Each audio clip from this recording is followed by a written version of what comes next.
Can we talk about website redesigns and SEO? So many brands have redesigned their site only to find out that they've lost huge amounts of SEO visibility, less rankings, less traffic, less conversions, a total SEO disaster. The reason why is because when your site changes, your code, your content, your URL structure, your rankings also change. Now, if a site changes a whole lot all at once, such as with a redesign, then that is considered a major event for SEO. So, what can you do to make sure that your website redesign is a success from an SEO standpoint?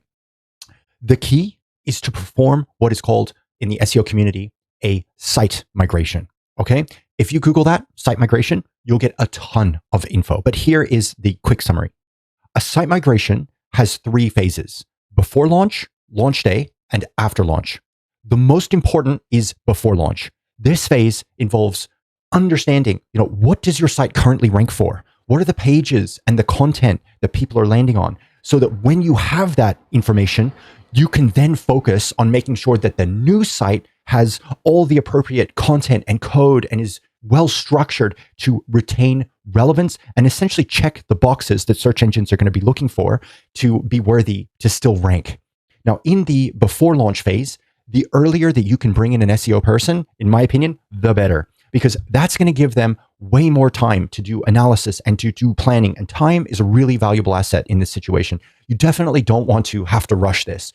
Also, if you bring an SEO person in early, they're going to be there to guide you if any big decisions need to be made. Like, for example, picking a new CMS. The SEO person will be able to assess for you, okay, how SEO friendly is this out of the box? That is going to have such a massive impact later on, because if your CMS is easy to work on, you're going to be able to do a whole lot quickly and cheaply. Whereas if it's a nightmare to work on, you're sort of stuck with this burdensome weight for the next X number of years, which is definitely not good. So the pre-launch phase, super, super important. Next up, launch day. Launch day is where a symphony of activities need to happen to make sure that Google's first impression of your new site is a good one. So when that search crawler arrives, expecting to find your old site and find something totally new, totally different, that's a big moment. What we don't want is for the search engine crawler to arrive and go, what is this? I don't get it. I'm used to trying to go to, this page and it's not there anymore. And it's 404, 404, 404. Like, this site is not what I thought it was. I need to pull it out of search results, and maybe it'll stay out of search results for a long, long time, months, years.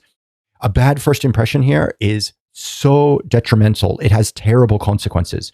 So we need to make sure that launch day activities happen in a very precise order and in a very timely manner. One of the most time sensitive and mission critical items is 301 redirects. Okay. So if your new site is going to have a different URL structure than your old site, like, you're, instead of saying /blog/post title, it's going to be /resources/post title.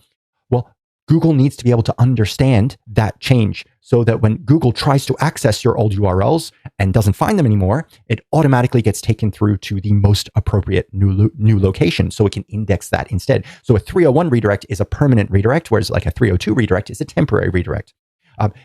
Of all the things that happen on launch day, really, you get one chance to make sure your redirects are in place by the time Google arrives. If Google arrives and can process them all, then that's the wonderful outcome. But if it bumps into that 404, 404, 404 issue, that's the nightmare scenario. And the recovery plan is really months and years from there. So this is critical that the SEO person and the web developer are working super, super closely on that day. The next item is the post-launch phase. Really important for spot checking, finding and fixing any problems that arise, but also, if you can, a promotional component, right? How can we drive a bunch of incoming new quality links to the latest version of the site to send those positive ranking signals to Google? So to wrap up today, if you have an upcoming website redesign or a refresh, you really do need a site migration plan. For further reading on that, please just Google site migration plan, site migration checklist, how to move a site. There's a good article from Google in their developer resources. That's going to give you tons and tons of content to look at. This is, of course, something that we help our clients with out at Reef, because redesigns are a natural part of a website's lifecycle and often a very good needed part. So if you'd like any help from an agency, please feel free to reach out to us and we can have a conversation.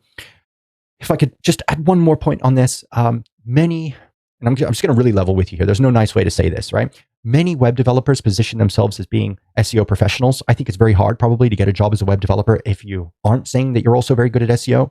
But the fact is that there's a lot of niche things that need to happen in this critical event. And so I strongly encourage you to bring in an external person to support the web developer so they're not in a position of having to grade their own work.